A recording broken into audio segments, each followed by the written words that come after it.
Mickaël, pensez-vous que l'interprofession est en capacité de répondre à l'injonction du gouvernement de construire des prix à partir des indicateurs des coûts de production?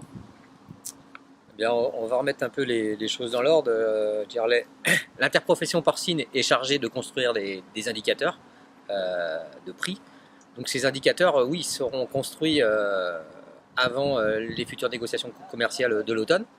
Nous, en tous les cas, la profession, via la FNP, on appuiera très fort pour que ces indicateurs qui seront construits ne restent pas posés au bout d'une table.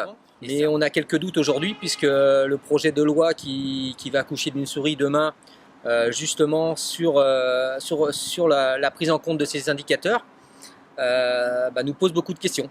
On a travaillé pendant 1 an sur les états généraux d'alimentation.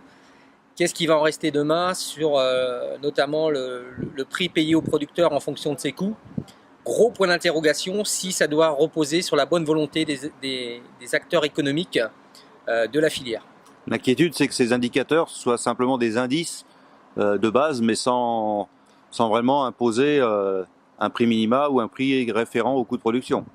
C'est tout à fait ça. C'est-à-dire qu'on sent bien aujourd'hui les acteurs économiques qui voient bien qu'il n'y aura rien à poser par la loi demain, regardent les indices sans forcément en tenir compte, sans voir les prix qui peuvent en découler ou les coûts qui en découleront demain.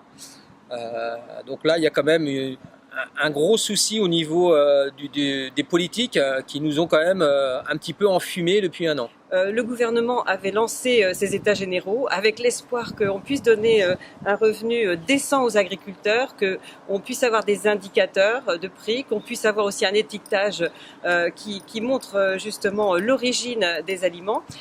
Finalement, ce but-là n'a pas été du tout atteint.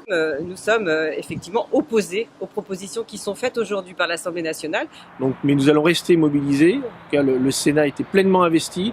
Le Sénat, c'est l'Assemblée des territoires. Les territoires y vivent parce qu'il y a des agriculteurs. Donc nous allons rester mobilisés aux côtés des agriculteurs pour les défendre. Nous avons demandé aussi des baisses de charges, des baisses de normes.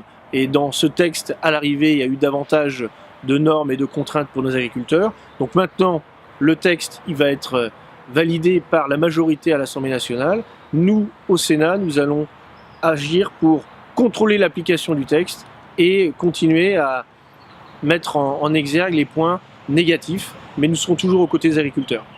Si on peut mettre une once de positif, on aura parlé d'agriculture pendant près d'1 an. Donc il y a de véritables avancées sur des éléments comme l'encadrement des marges ou les promotions. Mais néanmoins, pour la définition du prix et sur le revenu des agriculteurs, malheureusement, le compte n'y est pas et le bilan est très négatif et n'influencera pas le revenu des agriculteurs. Le bilan des EGA à l'heure d'aujourd'hui est mitigé. Dans les points positifs qu'on peut retenir, c'est qu'on a mis autour de la table les producteurs, les transformateurs et la distribution. Donc tout le monde était d'accord pour réécrire les négociations commerciales en incluant les producteurs à la table des négociations. Sauf qu'aujourd'hui la loi n'est pas assez forte.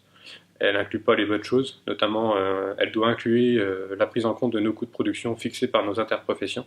Et aujourd'hui ça, la distribution et la transformation n'en veut pas, tout comme l'étiquetage, où ça c'était quelque chose, un maillon qu'on voulait absolument qu'il soit présent, c'était être capable de, quand on prend une barquette, de pouvoir voir d'où vient le produit et comment il a été fait.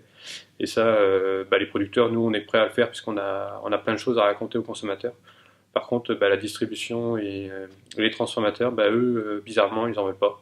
Donc aurait-il des choses à nous cacher.